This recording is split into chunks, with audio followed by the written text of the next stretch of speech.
原标题：他选择和船一起坠入冰海。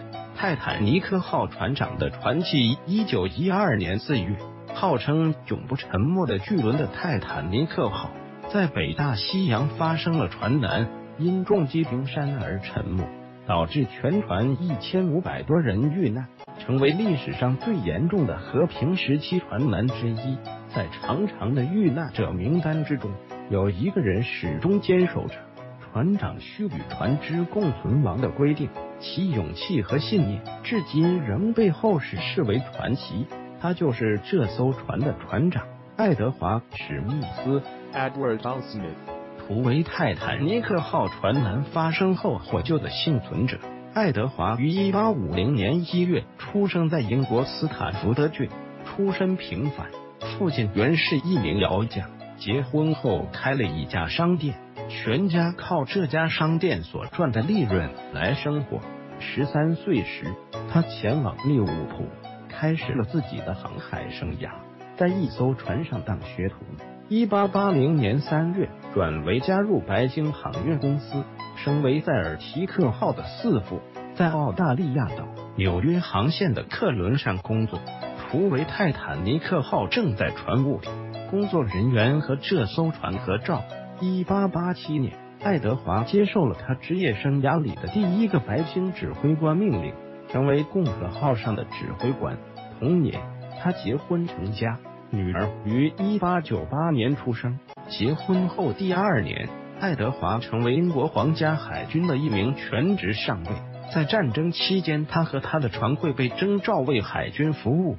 1895年到1904年间，爱德华担任梅杰斯提克号的船长，并于1899年第2次布尔战争爆发之后，连同这艘船一起被征调去运输送往殖民地的部队，一共跑了2趟前往南非的航程。图为泰坦尼克号的船舱装潢。在那2趟前往南非的旅程中，爱德华克服了各种艰难险阻，平安完成了任务，由此得到了英国国王爱德华7世的亲自嘉奖，并被誉为平安船长。随着时间的推移，他在航海界的地位越来越高，从乘客到船员都对他极为尊敬。白鲸航运公司也在1904年将他晋升为资深船长。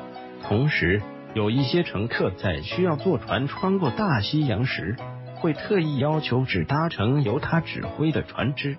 图为爱德华本人身穿制服留影。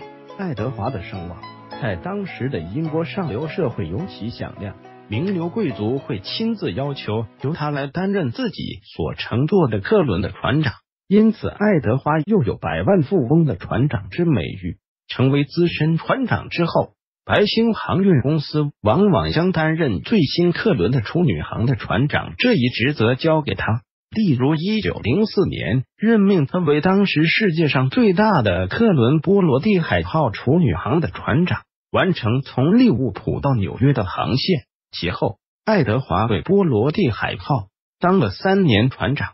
图为泰坦尼克号。1910年，爱德华被任命为当时最大最豪华的邮轮奥林匹克号的船长，于1911年6月成功完成了该船的处女航。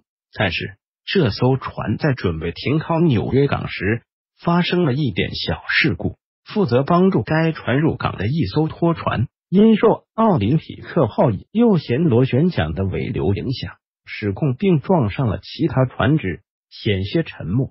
同年9月，奥林匹克号第1次发生了严重事故，和一艘英国军舰相撞。图为正在船坞里的泰坦尼克号和军舰相撞后，奥林匹克号虽然有2个水密舱区被淹没，一根螺旋轴产生了扭曲，但它仍然能平安驶回南安普顿港，而与之相撞的军舰直接被撞毁了船头。当泰坦尼克号于1912年4月完工后，爱德华被任命为泰坦尼克号首航的指挥官，同时他本人也决定在完成这段航程后就宣布退休。泰坦尼克号启程后，于4月14日在北大西洋撞上了冰山，经过2小时后沉没。图为正停泊在码头的泰坦尼克号。